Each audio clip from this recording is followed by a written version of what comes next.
Hello friends, welcome to study with Gyan Prakash. तो आज के वीडियो में आइए शुरू करते हैं 4 अक्टूबर के सभी इंपॉर्टेंट करंट अफेयर। और देखिए पहला क्वेश्चन क्या है। हाल ही में राष्ट्रीय स्वैच्छिक रक्तदान दिवस मनाया गया। तो कब मनाया गया? ये मनाया गया था अभी हाल ही में यानी कि 1 अक्टूबर को। तो फ्रेंड्स यहाँ पर national voluntary blood donation day जो कि मनाया जाता है प्रतिवर्ष 1 अक्टूबर को, इसकी शुरुआत कब से हुई? तो ये शुरू हुआ था 1975 में।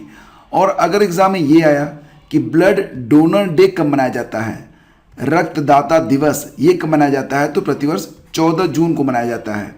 और इस वर्ष 2021 की ब्लड डोनर डे की जो थीम रही वो क्या रही? Give blood and keep the world beating. Give blood and keep the world beating. और फ्रेंड्स क्योंकि यह एक अंतर्राष्ट्रीय दिवस है तो इसकी एक होस्ट कंट्री है। कौन सी है? रोम है, इटली। ठीक है, तो रोम इटली इस बार ब्लड डोनर डे का जो है होस्ट कंट्री बना। तो ये आपको याद रखना है। National volunteer blood donation day ये मनाया जाता है 1 अक्टूबर को, जबकि ब्लड डोनर डे मनाया जाता है 14 जून को। अगला क्वेश्चन होगा कि प्रतिवर्ष अंतर्राष्ट्रीय अहिंसा दिवस कब मनाया जाता है? डेफिनेटली इसका उत्तर जो है आप गेस कर चुके होंगे। सही आंसर ऑप्शन बी है, यानी कि 2 अक्टूबर को होता है प्रतिवर्ष अंतर्राष्ट्रीय अहिंसा दिवस। ठीक है, तो फ्रेंड्स यहाँ पर बात करेंगे अगर 2 अक्टूबर की, तो 2 अक्टूबर से कई सारे इंपॉर्टेंट डेज आपको याद रखने होंगे। जैसे कि इंटरनेशनल नॉन वायलेंस डे होता है। संयुक्त राष्ट्र महासंघ ने 15 जून 2007 को महात्मा गांधी के जन्मदिन को अंतर्राष्ट्रीय अहिंसा दिवस के रूप में मनाने की घोषणा की थी। अगर प्रश्न ये आया एग्जाम में कि महात्मा गांधी ने कांग्रेस की अध्यक्षता कितनी बार की है, यह एक स्टेटिक जीके का क्वेश्चन होगा और इसका आंसर हो जाएगा सिर्फ एक बार। कब? 1924 में बेलगाम अधिवेशन में किया था। सिर्फ एक बार महात्मा गांधी ने कांग्रेस की अध्यक्षता की थी। और हिंद स्वराज और हरिजन जो पत्रिकाएं आती थी, ये पत्रिकाएं जो प्रकाशित होती थी, इनका सीधा संबंध महात्मा गांधी से था, ये भी याद रखना।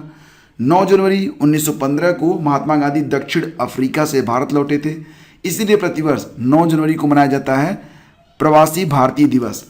और 2021 में जो प्रवासी भारतीय दिवस मनाया गया वो 16वां संस्करण था, यानी कि 16th एडिशन। और इसका आयोजन वर्चुअल रूप से किया गया था, जिसकी थीम लगाई गई आत्मनिर्भर भारत में योगदान।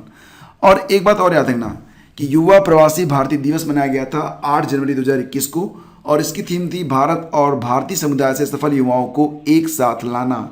और ये भी वर्चुअली ही मनाया गया था। तो ये सारे इंपॉर्टेंट पॉइंट्स हैं 2 अक्टूबर से संबंधित जो कि एग्जाम में पूछे जाते हैं। हाल ही में भारत में मुख्य हाइड्रोग्राफर के रूप में किसे नियुक्त किया गया? भारत में मुख्य हाइड्रोग्राफर के रूप में नियुक्त किया गया है किसको? अधीर अरोड़ा को। तो विकल्प बी आपका यहाँ पर करेक्ट है। वाइस एडमिरल अधीर अरोड़ा भारत सरकार के मुख्य हाइड्रोग्राफर वाइस एडमिरल अधीर अरोड़ा ने हाल ही में सेवानिवृत्त 30 सितंबर को हुए थे। कौन? वाइस एडमिरल विनय बधवार। तो विनय बधवार जी जो कि 30 सितंबर को रिटायर हुए हैं, तो उनकी जगह पर आ गए हैं वाइस एडमिरल अधीर अरोड़ा। वाइस एडमिरल अधीर अरोड़ा को 1985 में भारतीय नौसेना की कार्यकारी शाखा में कमीशन किया गया था। विशेषज्ञ हाइड्रोग्राफर के रूप में उन्होंने भारत और हिंद महासागर क्षेत्र में हाइड्रोग्राफिक सर्वेक्षण भी किए हैं। अच्छा, अगर प्रश्न ये आया कि वर्ल्ड हाइड्रोग्राफी डे कब मनाया जाता है? वर्ल्ड हाइड्रोग्राफी डे तो ये 21 जून को होता है।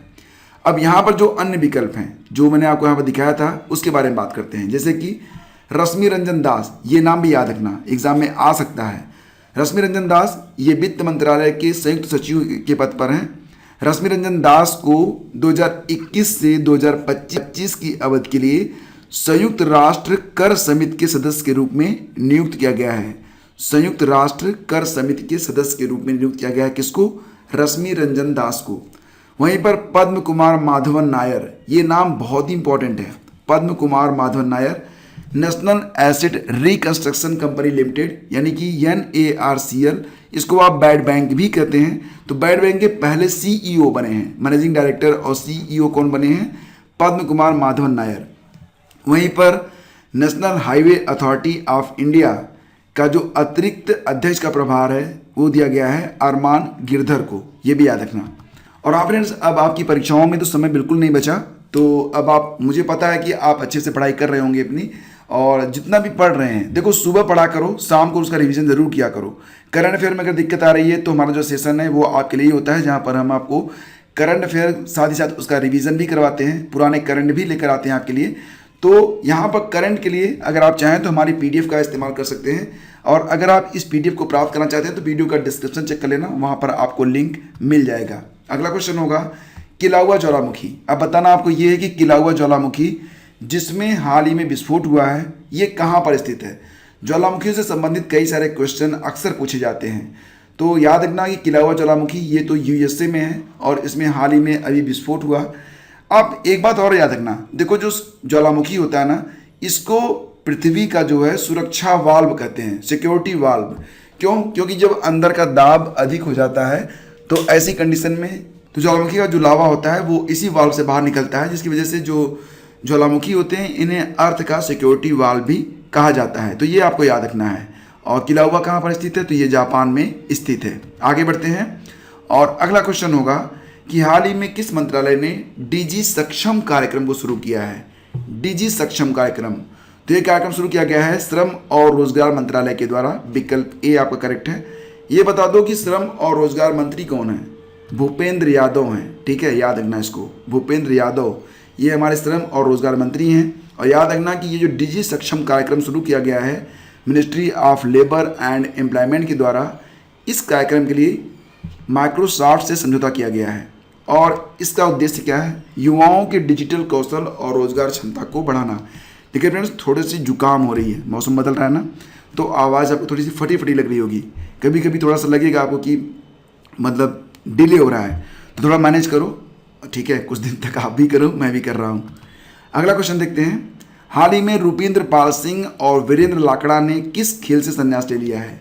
रुपिंदर पाल सिंह और वीरेंद्र लाकड़ा हाल ही में फ्रेंड्स टोक्यो ओलंपिक 2020 के अंतर्गत भारतीय हॉकी टीम ने वहाँ पर ब्रोंज हासिल किया था, और इस टीम का हिस्सा बने कई सारे खिलाड़ियों ने अभी हाल ही में मतलब उन्होंने संन्यास की बात कह दी है और चौंका दिया है। फिलहाल इसका आंसर आप समझ गए होंगे, ये ऑप्शन बी होगा, हॉकी। और इसी के साथ आपको ये भी बता दें कि भी हाल ही में SV सुनील ने भी अंतर्राष्ट्रीय हॉकी से संन्यास की घोषणा कर दी है। और अगर क्वेश्चन ये आया एग्जाम में कि पुरुष जूनियर हॉकी विश्व कप 2021 का आयोजन 2022 का आयोजन कहाँ पर होगा, तो भारत में किया जाएगा, ये भी आप याद रखना। और अगला क्वेश्चन है कि दुनिया का सबसे बड़ा खादी राष्ट्रीय ध्वज का उद्घाटन कहाँ पर किया गया, तो इसका आंसर हो जाएगा, बताओ, लेह में किया गया, लेह लद्दाख में। अब यहाँ पर देखो, मैं आपको बता दूं कि महात्मा गांधी की 152वीं जयंती मनाएगी वर्ष 2021 के अंतर्गत, ये तो आपको याद ही रखना है। तो ये जो मतलब ये जो ध्वज रहा भारतीय ध्वज, इसकी जो लंबाई रही वो 225 फीट रही, चौड़ाई कितनी रही 150 फीट, और ये 1000 किलोग्राम का था। इसे लेह लद्दाख में फहराया गया। भारत का सबसे ऊंचा वायुशोधक यंत्र ये कहाँ पर लगाया गया था, चंडीगढ़ में लगाया था। और दिल्ली में 2 लगाए गए हैं, कहाँ कहाँ पर, आनंद विहार में और कनॉट प्लेस में, लेकिन सबसे ऊंचा कहाँ पर है, चंडीगढ़ वाला है। और BRO ने, बॉर्डर रोड ऑर्गेनाइजेशन ने लद्दाख के उमलिंग दर्रे पर दुनिया की सबसे ऊंची सड़क का निर्माण किया था, तो ये भी आपको याद रखना है। इंडियन एयरफोर्स ने सबसे ऊंचे mobile air traffic control tower की स्थापना कहाँ पर की थी, पूर्वी लद्दाख में ही की थी। और एक प्रश्न तो बहुत ही इंपॉर्टेंट है स्ट्रेटेजी के का, कि भारत का सबसे ऊंचा और बड़ा नेशनल पार्क जो कि है हेमिस नेशनल पार्क, ये कहाँ पर स्थित है, तो ये स्थित है लद्दाख में ही। और यहाँ पर क्या मिलता है, यहाँ पर हिम तेंदुआ मिलता है। और हिम तेंदुआ अभी हाल ही में लद्दाख का राजकीय पशु भी घोषित किया गया था। और ब्लैक नेक्ड काली गर्दन वाला जो सारस होता है उसे लद्दाख का राजकीय पक्षी घोषित किया गया है। उत्तर प्रदेश का राजकीय पक्षी कौन सा है, सारस है। अच्छा, ये बता दो कि हिम तेंदुआ और किस राज्य का राजकीय पशु है, तो हिमाचल प्रदेश का है, ये भी आपको याद रखना है। और एग्जाम में एक प्रश्न आ सकता है कि भारत का सबसे छोटा नेशनल पार्क कौन सा है, तो याद रखना साउथ बेटन नेशनल पार्क, जो कि कहाँ पर स्थित है, ये अंडमान निकोबार में स्थित है। अगला क्वेश्चन होगा कि हाल ही में उत्तर प्रदेश में एक जिला एक उत्पाद का ब्रांड एम्बेसडर बनाया गया है, किसको, कंगना रनौत को। तस्वीर देखते ही आप समझ गए होंगे। इनकी अभी एक हाल ही में फिल्म रिलीज हुई है, कौन सी फिल्म, थराइवी, ये नेटफ्लिक्स पर आ गई है। इसको कई थिएटर मालिकों ने अपने यहाँ रिलीज करने से मना कर दिया था। तो सही जवाब ऑप्शन ए है, कंगना रनौत। और अगर यहाँ पर हम बात करें मीराबाई चानू के बारे में तो 49 किलोग्राम वर्ग में उन्होंने टोक्यो ओलंपिक 2020 में सिल्वर मेडल जीता था। अमवे और एडिडास के एक प्रोडक्ट की वो ब्रांड एम्बेसडर भी हैं, ये भी आपको याद रखना है। अरब सागर में आए शाहीन चक्रवात का नामकरण किसने किया है? तो उत्तर हो जाएगा इसका जी हाँ, ऑप्शन ए यानी कि कतर ने किया है। शाहीन नामकरण जो है कतर ने किया है। तो अभी हाल ही में देखो 2021 में 4 तूफान आ चुके। कौन कौन से? सबसे पहले तौकाते आया था जिसका नामकरण किया था म्यांमार ने। फिर यास आया, नामकरण किया गया ओमान के द्वारा। गुलाब नाम दिया गया था पाकिस्तान के द्वारा, हाल ही में आया था। अब शाहीन है जो कि कतर ने नाम रखा है इसका शाहीन। शाहीन 2021 का चौथा तूफान है। थोड़ा सा पीछे चलें 2020 में भी कुछ तूफान आए थे। इसमें एक निसर्ग और एक अम्फन नामक तूफान आया था। निसर्ग नाम किसने दिया था? बांग्लादेश ने दिया था। और अम्फन नाम किसने दिया था? थाईलैंड ने दिया था। अच्छा, एक प्रश्न अक्सर परीक्षाओं में पूछा जाता है क्या कि तूफान की दिशा क्या होती है? तो देखो ये है हमारी पृथ्वी, ठीक है। पृथ्वी ऐसी नहीं है, गोल है, आप समझ रहे होगे। और इसको 20 से बांट देते हैं इक्वेटर, ये विषुवत रेखा हो गई। ये वाला जो गोलार्ध है ये कौन सा गोलार्ध हो गया? ये उत्तरी गोलार्ध हो गया। और ये हो गया आपका दक्षिणी गोलार्ध, ठीक है। अलग कर देता हूँ थोड़ा सा, समझ लो आप। अब देखो यहाँ पर जो तूफान आएगा, अगर उत्तरी गोलार्ध वाला तूफान है तो ये एंटी क्लॉकवाइज चलता है, ठीक है। Anti clockwise ACW। जबकि दक्षिणी गोलार्ध में अगर तूफान आया तो ये क्लॉकवाइज चलता है। तो ये डायरेक्शन याद रखना आप, ठीक है। आगे बढ़ते हैं। नट संकीर्तन उत्सव कहाँ पर शुरू हुआ है और ये किससे संबंधित है? देखो नट संकीर्तन उत्सव ये भगवान श्री कृष्ण से संबंधित है और इसको भी हाल ही में मणिपुर में शुरू किया गया है। तो मणिपुर के बारे में बात हो रही है। मणिपुर में जो भारत का पहला खेल विश्वविद्यालय है ये कहाँ पर खोला जाएगा? मणिपुर में ही खोलने की बात चल रही है। और इसी के साथ मणिपुर से संबंधित कुछ और फैक्ट हैं, जैसे कि राजधानी कहाँ पर है? इम्फाल है। मुख्यमंत्री कौन है? N बीरेन सिंह राज्यपाल हैं। अभी हाल ही में बनाए गए L गणेशन। लोकटक झील याद रख लेना। लोकटक झील ये मणिपुर में है, इसे फ्लोटिंग लेक भी कहते हैं।